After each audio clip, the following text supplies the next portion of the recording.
आज आपकी जीत हुई है सर्वोच्च न्यायालय में। अडानी का पिटीशन खारिज होने का मतलब है कि आपने नरेंद्र मोदी पर विजय प्राप्त कर ली है। आप वेरी गुड। लोकतंत्र जनमत से चलता है, जनता के बहुमत से चलता है। अगर जनता एकजुट है, आपके पास जनमत है, तो कानून तो बिगाड़ भी सकते हो, आप नए बनवा भी सकते हो। बट्स एक्ट आया 2019 में, आपके लिए आया, सबके लिए, लेकिन बट्स एक्ट को सरकार इंप्लीमेंट ही नहीं कर रही। सरकार खुद चाहती है बट्स एक्ट खत्म हो जाए। बट्स एक्ट अगर सरकार चाहती तो अब तक सबका भुगतान हो सकता था। सुप्रीम कोर्ट के समक्ष सरकार को ये दिखाया कि हम लोग आपस में विभाजित नहीं है। अगर हम विभाजित रहेंगे तो आज निश्चित रूप से ये अडानी सहारा डील कंप्लीट हो जानी थी, कंफर्मेशन हो जाना था। तो भाई ठीक है, दे दो अडानी को। अडानी का मतलब आप समझते होंगे, अडानी का मतलब देश का प्रधानमंत्री समझिए एक तरह से। मोदी उसकी गोद में बैठा रहता है, अडानी की इतनी बड़ी ताकत है। और यदि आज आपकी जीत हुई है सर्वोच्च न्यायालय में, अडानी का पिटीशन अगर खारिज हो गया, जोर से बोलूं अब? हाँ बोलिए। अडानी का पिटीशन खारिज होने का मतलब है कि आपने नरेंद्र मोदी पर विजय प्राप्त कर ली है। आप वेरी गुड। और अगर इसी तरह आप लोग एकजुट रहे तो फिर वो दिन दूर नहीं है साहब, जब आप सबका पैसा मिलना शुरू हो जाएगा। आप में से सब मुझे पहचानते होंगे, ज्यादातर लोग। हाँ। कई साथी हम पर आरोप लगा देते हैं कि साहब हम एकता स्थापित नहीं करना चाहते। हमारा इरादा ऐसा कभी नहीं रहा है। हमने हमेशा, जब भी निवेशकों के भुगतान की और हितों की रक्षा की बात आई है, हम हमेशा आगे आए हैं कि नहीं, हम सबसे पहले अपनी जान भी जोखिम में डाल देंगे। आहुति देनी पड़ी तो आहुति दे देंगे। आज ऐसा ही मौका था। कुशवाहा साहब का मैसेज लगभग एक हफ्ते पहले ही आया होगा, सब बीके के थ्रू। हाँ। साहब सबको मिलके लड़ाई लड़नी है और 14 अक्टूबर को अडानी सहारा डील होने जा रही है। सहारा की 88 संपत्तियों पर अडानी का कब्जा हो जाएगा। और अगर अडानी का कब्जा हुआ तो फिर निवेशकों के भुगतान का क्या होगा? निवेशकों का भुगतान नहीं होगा तो जो एजेंट साथी हमारे काम करते थे सहारा के अंतर्गत, उनका तो और बुरी दुर्गति हो जाएगी। तो मैंने तुरंत यस किया साहब, लाइव में भी जुड़ा। मैंने कहा नहीं, बिल्कुल ठीक बात है, हम सबको मिलकर लड़ना चाहिए। हमारे भाई रमेश जी भी थे उस दिन लाइव में थे, तो वो दूसरे बड़े वाले नेताजी, लेकिन वो आज वहाँ रामलीला मैदान में झंडा उठा रहे हैं।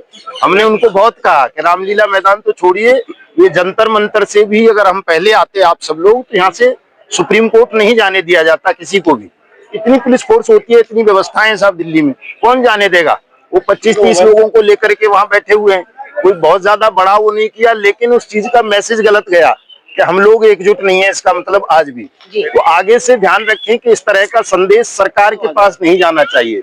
भले ही हम एकजुट ना हो अंदरूनी तौर से, लेकिन सार्वजनिक रूप से सरकार को ये पता चलना चाहिए कि देश के तमाम ठगी पीड़ित, चाहे वो सहारा समूह वाले हों, पीएसीएल वाले हों, या रोज वैली वाले, या सागा वाले, या जो भी हैं, सब एकजुट हैं। और जब आपकी एकजुटता का संदेश जाएगा तो देखिए, तमाम हम भी करते हैं, बट्स एक्ट की बात करते हैं, इसकी करते हैं, उसकी बहुत सारी चीजें हम करते हैं। क्योंकि हम कानून के फील्ड के हैं तो जाहिर सी बात है कानून की बात करेंगे। लेकिन ये कानून वानून कुछ नहीं होते। सच्चाई ये है, लोकतंत्र जनमत से चलता है, जनता के बहुमत से चलता है। अगर जनता एकजुट है, आपके पास जनमत है, तो कानून तो बिगाड़ भी सकते हो, आप नए बनवा भी सकते हो। किसानों के कानूनों का उदाहरण हमारे सामने है। एग्रीकल्चर पे 3 कानून आए देश में, लेकिन जब किसानों ने उनका विरोध किया तो वापस हो गए। बट्स एक्ट आया 2019 में, आपके लिए आया, सबके लिए, लेकिन बट्स एक्ट को सरकार इंप्लीमेंट ही नहीं कर रही। सरकार खुद चाहती है बट्स एक्ट खत्म हो जाए। बट्स एक्ट अगर सरकार चाहती तो अब तक सबका भुगतान हो सकता था, लेकिन सहारा सीआरसी रिफंड पोर्टल बट्स एक्ट को पास ओवर करके बना दिया। और सहारा सीआरसी रिफंड पोर्टल से पहले अमित शाह ने एक एडवाइजरी जारी की पूरे देश के पुलिस कप्तानों को, डीएम को, कि कोई भी मामला सहारा के खिलाफ बट्स एक्ट में रजिस्टर्ड नहीं होना चाहिए पूरे देश में कहीं भी। बिल्कुल अलग कर दिया गया, इलीगल एडवाइजरी जारी करके अमित शाह ने। उसका लेटर है बाकायदा, ऐसा नहीं कि वो हवा में बात हो। उसके बाद से कोई देश में केस रजिस्टर्ड नहीं हुए हैं सहारा के खिलाफ बट्स एक्ट में, पहले बहुत होते थे। तो एक बहुत बड़ा षड्यंत्र सरकार ही देश के खिलाफ रच रही है। और इस षड्यंत्र को जब तक हम समझेंगे नहीं साहब, इसका खिलाफत नहीं करेंगे, तब तक भुगतान बड़ा असंभव सा है। आप तो भुक्तभोगी हैं, सहारा वाले हैं ना ज्यादातर आप में से। 2012 में आपके पक्ष में फैसला आ गया था इसी सुप्रीम कोर्ट का, 3 करोड़ निवेशक हुआ करते थे तब केवल सहारा के, आज 12 करोड़ 13 करोड़ हो गए साहब, बढ़ गए, कम नहीं हुए। और भुगतान किसी का नहीं हुआ, 100 करोड़ रुपए भी नहीं बच सके हैं शायद उस 24,000 करोड़ में से जो सहारा सेबी रिफंड पोर्टल था। 122 करोड़ बटाया आज तक, बताइए मतलब कितने सालों में साहब, उलझा दिया ना उसको। तो ये मामले ऐसे ही उलझते रहेंगे। सुप्रीम कोर्ट के आदेशों को भी ये सरकार कूड़ेदान में फेंक देगी या ऐसा कोई षड्यंत्र रचेगी कि उसका लाभ आपको नहीं मिलेगा। तो बहुत सावधान रहने की जरूरत है, अपनी एकता को और ज्यादा मजबूत करने की जरूरत है। जिस तरह से आज हम सबने मिलकर के एकजुटता का प्रदर्शन किया है सुप्रीम कोर्ट पर, इसको और बढ़ाओ साथियों, ऐसे बढ़ाओगे तो आपका सबका भुगतान हो जाएगा। हमने अपने तमाम साथियों को वीडियोस के माध्यम से, फेसबुक के माध्यम से, वैसे भी सबको कहा कि सीधे सुप्रीम कोर्ट पहुंचना भाई।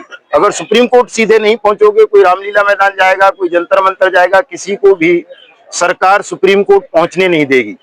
तो जो भी आपने भयमुक्त होकर के पहुंच गए, बहुत सारे लोग बहका रहे थे कि साहब सुप्रीम कोर्ट जाने नहीं देंगे, रुकने नहीं देंगे, लेकिन कहीं किसी को कोई लाठी पड़ी नहीं पड़ी ना, किसी को तू बोला किसी ने नहीं बोला, से भेज भी दिए लोग। क्योंकि आपका मौलिक अधिकार था। सुप्रीम कोर्ट हमारी प्रॉपर्टी है, कोई मोदी की बपौती थोड़ा ही है या किसी और की।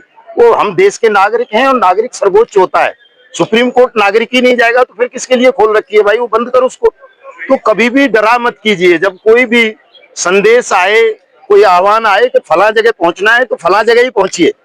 डरो मत के साहब वो तो सुप्रीम कोर्ट है, वहां यूं हो जाएगा, पार्लियामेंट है वहां ये हो जाएगा, वो तो प्रधानमंत्री का घर है, ये हो जाएगा। कुछ नहीं होता। प्रधानमंत्री भी आपका नौकर है, सुप्रीम कोर्ट भी आपका नौकर है, राष्ट्रपति भी आपका नौकर है। मालिक थोड़ा ही है वो, कोई नौकर है वो सब। तो नौकरों से डरा मत करो।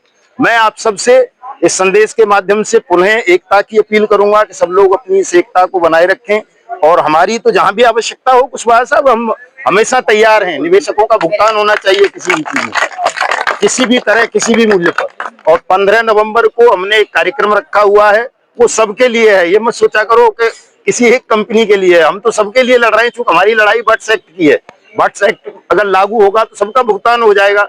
15 नवंबर को बिरसा मुंडा साहब की जयंती है और हम हर साल ही कार्यक्रम करते हैं।